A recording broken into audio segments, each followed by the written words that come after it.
LeBron James, 17-time All-Star, 16-time All-NBA player, 4-time champion, 4-time MVP. It's not a question that this man is one of the greatest, and he's been so great for so long that sometimes it's hard to even imagine a world where this man was not a household name. It's now been 18 long years since we saw an NBA season play out without this man in it, and for a lot of us, we've never even seen a year where this man wasn't on top. But of course, there was once a time when people had no idea how good LeBron was, and in this 2-decade-old footage I'm going to show you today, we can see a glimpse of people first learning about the man that would soon become the king. But before we get into things real quick, be sure to subscribe to this channel. We are dropping videos multiple times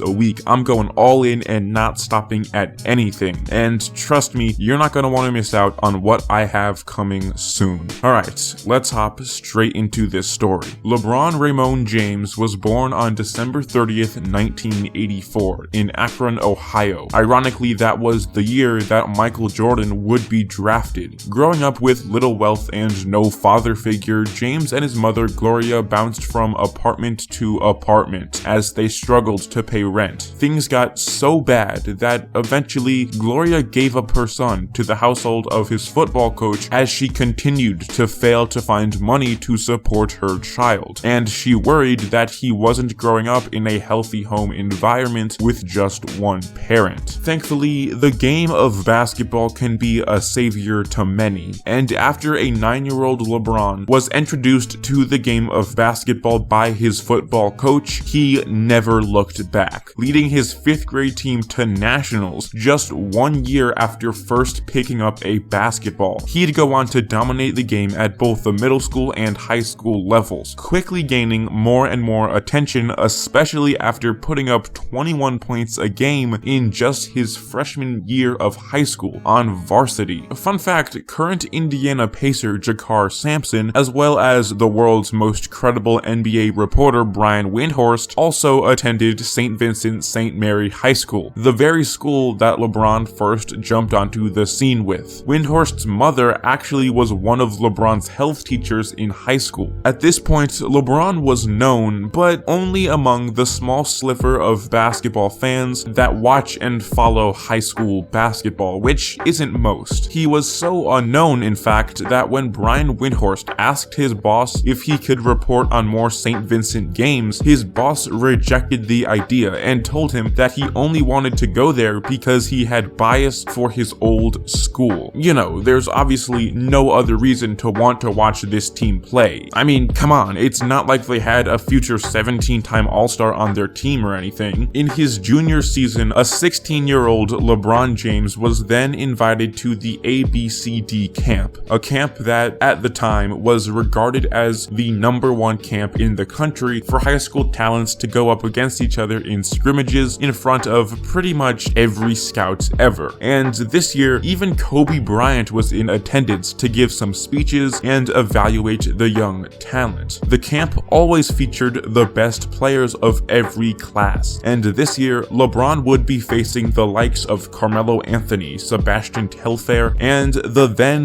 #1 ranked high schooler in the country, Lenny Cooke. Remember his name because he will be very important to this story. Cooke had all the physical tools to be one of the greatest basketball talents of all time, as shown by his ability to become the #1 ball player in his class without really even trying that hard. He had incredible discipline issues and never really committed to the game, as a 2013 documentary about him exposed when they released footage of him during his peak years, refusing to wake up to go to practice and then trying to run away once he got there.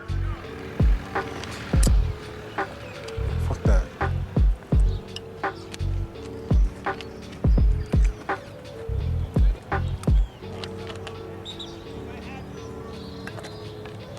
Shit. Yeah. Right now, you're concerned about expending energy going through drills.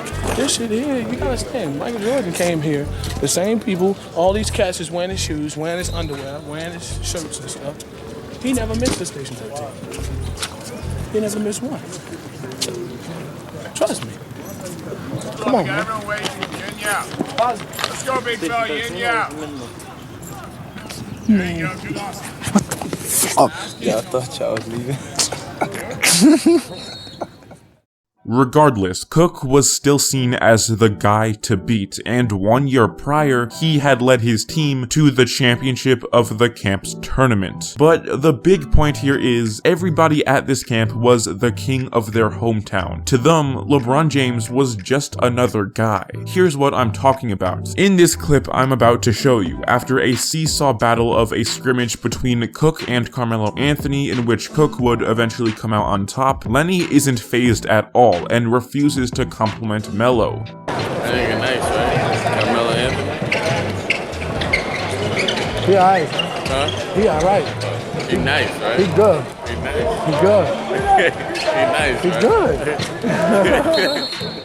To Cooke, Melo is just another guy. He's not the NBA legend we all see him as today. He's just a 16-year-old kid that's ranked below him. He's no big deal. So Cooke beats Melo's team, and his friend tells him that next up, he has to beat, quote, the kid with the nappy afro. That kid he's talking about is LeBron James. Cooke doesn't care and responds with, quote, he's not in my division. Another one off the hit list.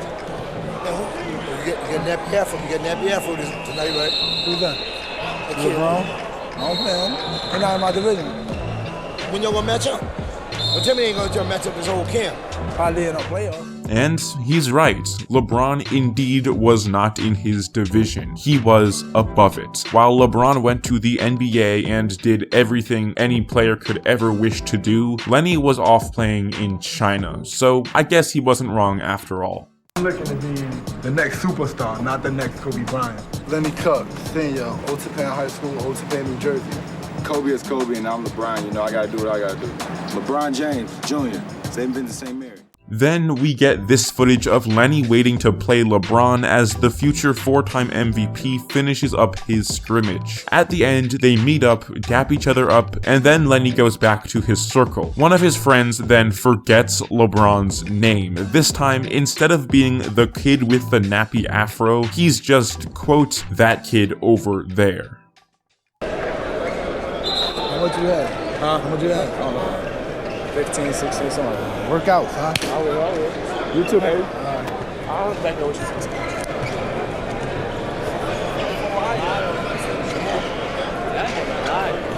Who that? That kid, LeBron.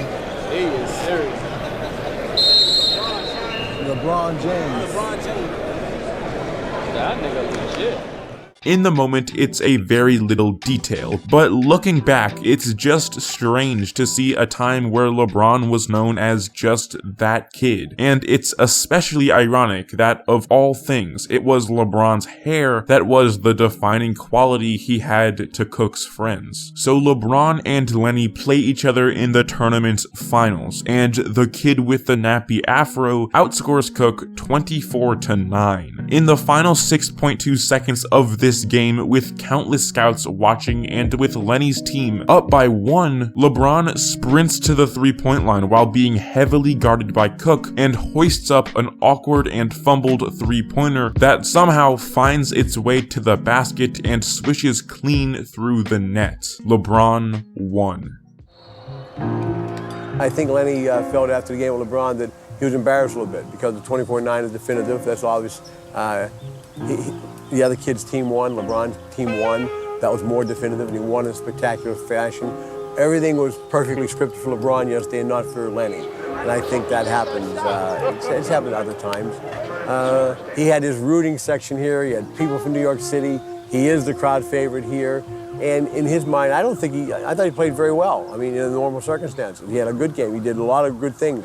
Some of the shots didn't go in. That's the difference. Some shots go in, some shots don't go in. The last shot LeBron made went in. As the story goes, this has gone down as the moment that killed Cooke's career, but of course, things are always more complicated than that. In the same way that Muggsy Bogues' career wasn't actually ruined the second Michael Jordan called him a midget, Cooke had a troubled home life, was very lazy, struggled with injuries, and fathered a child in high school. He probably hasn't thought about that shot in years, but regardless, this was indeed one of the last times LeBron got to enjoy his dominance while simultaneously being pretty unknown. LeBron's junior and senior high school years would be the ones that turned him into a national sensation. He'd appear on the covers of both Slam magazine and Sports Illustrated before being named the Gatorade National Player of the Year. His newfound fame led to many of his team's high school games becoming nationally televised, a very rare occurrence for high school. And then, in 2003, he'd become the #1 pick